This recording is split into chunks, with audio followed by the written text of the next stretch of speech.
Halo teman-teman, selamat datang dan bertemu kembali di channel aku, Nur Ismaya.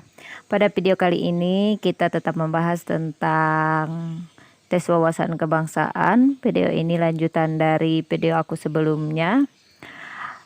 Mari kita lihat soal dan pembahasan tes wawasan kebangsaan untuk teman-teman mempersiapkan diri untuk menghadapi tes CPNS dan PTGK pada tahun 2021 mendatang. Teman-teman, langsung saja kita ke soal nomor 11. Ideologi adalah A. Tujuan negara, B. Perwujudan kondisi negara, C. Cita-cita negara tersebut, D. Falsafah negara, atau E. Sejarah negara. Adapun ideologi adalah cita-cita rakyat di suatu negara. Jadi teman-teman, ideologi adalah C. Cita-cita negara tersebut. Lanjut ke soal nomor 12. Dimensi fleksibilitas dalam ideologi Pancasila adalah A. Perkembangan zaman mempengaruhi fleksibilitas ideologi. B. Ideologi Pancasila mempunyai keluasan untuk merangsang pemikiran-pemikiran baru. C. Segala peraturan dari Pancasila yang dapat berubah-ubah. D. Pancasila tidak mengikat setiap warga negaranya. Atau E. Nilai-nilai Pancasila bersifat hidup. Apa itu dimensi fleksibilitas? Dimensi fleksibilitas adalah ideologi Pancasila memiliki keluasan untuk merangsang berkembangnya pemikiran baru yang relevan ya teman-teman. Jadi jawabannya dimensi fleksibilitas dalam ideologi Pancasila adalah B. Ideologi Pancasila mempunyai keluasan untuk merangsang pemikiran-pemikiran baru. Nomor 13, Pancasila sebagai ideologi terbuka memiliki 3 hal fleksibel. Salah satunya adalah A. Nilai estetika, B. Nilai guna, C. Nilai religius, D. Nilai dasar, atau E. Nilai kesatuan. Nilai fleksibilitas yang dimaksud meliputi nilai dasar, nilai instrumen, dan nilai praksis. Jadi teman-teman, Pancasila sebagai ideologi terbuka memiliki 3 hal fleksibel. Salah satunya adalah D. Nilai dasar. Lanjut ke soal nomor 14. Berikut pernyataan yang benar mengenai paradigma kecuali A. Merupakan asumsi teoretis, B. Penemu sifat, ciri, dan karakter, C. Menjadi sumber hukum, D. Merupakan metode, atau E. Abstraksi.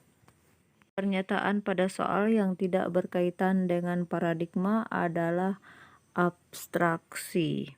Sedangkan pernyataan yang benar mengenai paradigma yaitu merupakan asumsi teoritis, penentu sifat, ciri, dan karakter, menjadi sumber hukum, dan merupakan metode. Jadi yang bukan merupakan pernyataan yang benar yaitu jawaban E, abstraksi.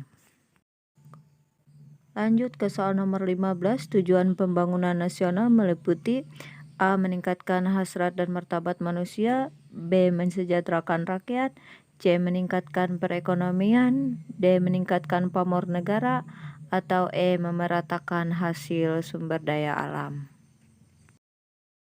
Tujuan utama pembangunan nasional adalah meningkatkan martabat manusia. Jadi jawabannya adalah tujuan pembangunan nasional meliputi A. Meningkatkan harkat dan martabat manusia. Lanjut ke soal nomor 16, masih tentang pembangunan nasional. Berikut asas pembangunan nasional kecuali A. Asas demokrasi, B. Asas usaha bersama dan kekeluargaan, C. Asas adil dan merata, D. Asas kegunaan, atau E. Asas manfaat. Asas pembangunan nasional meliputi asas demokrasi, perikemanusiaan, dan keseimbangan, asas usaha bersama dan kekeluargaan, asas adil dan merata, asas manfaat, asas kepercayaan pada diri, dan asas kesadaran hukum. Jadi yang tidak termasuk asas pembangunan nasional adalah asas kegunaan. Kemudian nomor 17, contoh paradigma Pancasila dalam pembangunan politik adalah A. Menjadikan Pancasila sebagai asas berorganisasi dalam sekolah. B. Berperan aktif dalam mengembangkan kepedulian sosial. C. Mengembangkan kualitas sumber daya manusia. D. Tidak melakukan diskriminasi. Atau E. Penyelenggaraan negara berdasarkan hukum yang berlaku. Contoh bentuk paradigma Pancasila di bidang politik antara lain menjadikan Pancasila sebagai asas berorganisasi.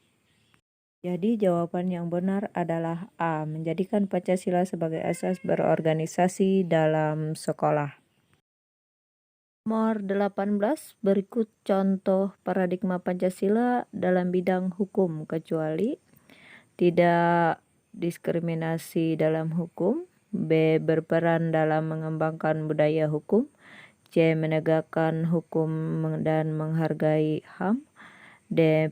Pemerintah wajib menjamin keamanan setiap warganya, atau E. Hukum menjadi penentu keputusan mutlak. Yang bukan merupakan contoh paradigma Pancasila di bidang hukum adalah E. Hukum menjadi penentu keputusan mutlak. Jadi contoh paradigma Pancasila dalam bidang hukum yaitu tidak diskriminasi dalam hukum, berperan dalam mengembangkan budaya hukum, menegakkan hukum dan menghargai HAM, dan pemerintah wajib menjamin keamanan setiap warganya. Nomor 19, bentuk pengamalan Pancasila sila pertama adalah A. Percaya dan taat pada Tuhan Yang Maha Esa, B. Tenggang rasa, C. Menghargai suku yang berbeda, D. Bersikap adil terhadap sesama, atau E. Meningkatkan rasa cinta terhadap sesama. Pengamalan sila ketuhanan Yang Maha Esa dapat ditunjukkan melalui taat beribadah. Jawaban yang benar adalah A. Percaya dan taat pada Tuhan Yang Maha Esa. Lanjut ke nomor 20, nomor yang terakhir. Westernisasi adalah bentuk perilaku negatif yang tidak sesuai dengan sila ke A pertama, B kedua, C ketiga, D keempat, atau E kelima. Westernisasi atau juga dikenal oksidentalisasi adalah sebuah proses di mana pola kehidupan masyarakat meniru gaya budaya barat seperti gaya berpakaian, tingkah laku maupun kebudayaan.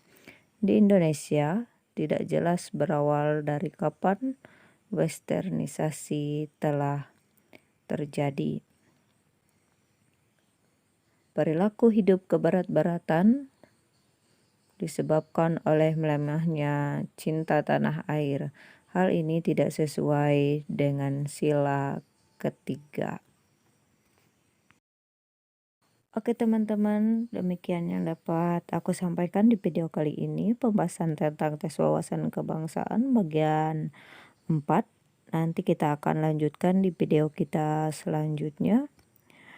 Jangan lupa like, komen, dan subscribe. Terima kasih. Sampai bertemu di video selanjutnya.